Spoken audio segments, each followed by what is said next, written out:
Europe in the 1919 was very different from the one in 1914 when the delegates of the victorious powers met at Versailles near Paris for a peace settlement. At that time, Europe was in a state of turmoil and chaos. The leaders of the victorious countries faced a number of complex problems. Germany had nearly defeated Britain, Russia, and France single-handed.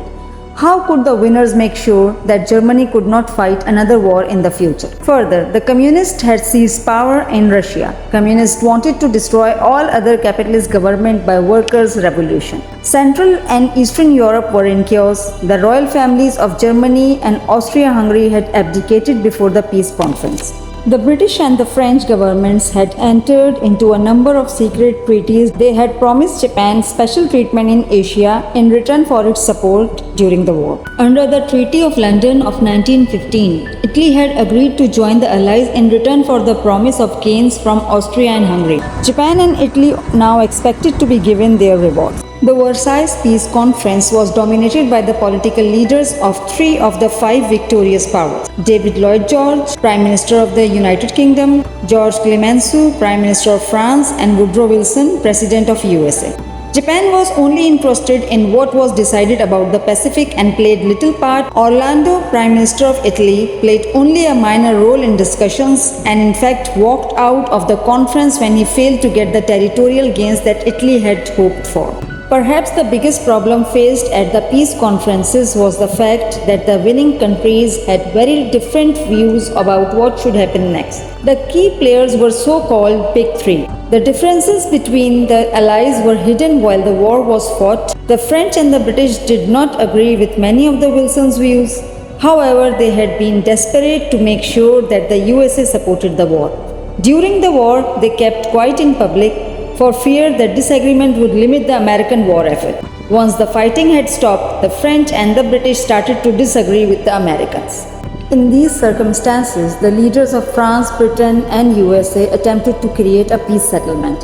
However, this peace settlement was destined to collapse within 20 years. Some historians view it as a disaster that contributed to the outbreak of World War II.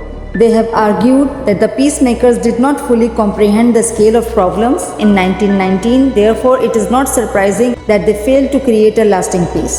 To understand why this was so, it is important to know the consequences of the war. The human cost of the war. Around 9 million soldiers were killed in the battlefield, millions were crippled. Civilians also became the target of war directly and indirectly.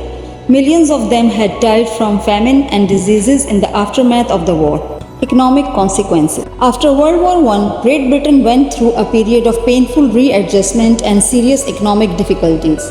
During the war, Britain had lost many of the markets for its industrial products, especially in the United States and Japan. The post-war decline of such staple industries as coal, steel, and textile led to a rise of unemployment, which reached the 2 million mark in 1921. 2 million hectares farmland in France alone got destroyed.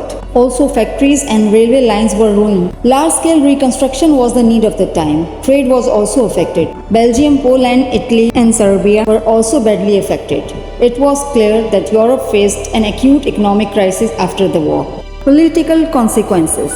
With the collapse of huge empires in 1919, there were remarkable changes in Central Europe. The government of Britain and France were not much affected, but Germany, Russia, Austro-Hungary, and Turkey, there was a shift from monarchy to republican governments. The collapse of these empires had left a huge area of Central and Eastern Europe in turmoil. In addition, the success of the communists in Russia encouraged spread of Bolshevism to the rest of Europe due to weak economic state of its countries. On the other hand, USA emerged from the war as world's leading economy.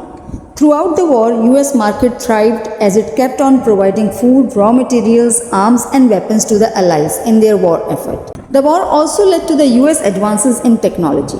It became world leader in mechanization and electronic goods. This led the President of US, Woodrow Wilson, hope that America would play a major role in international affairs and peace settlement. However, Majority of Americans did not share the same view. They did not want to be involved in European matters, and once the war was over, they were keen to get back to the policy of isolationism, that is non-interference in the European affairs. In these circumstances, these leaders of victorious countries sat together to plan the future of Europe. In my next video, I'll explain why there was a difference of opinion among the big three. Stay tuned.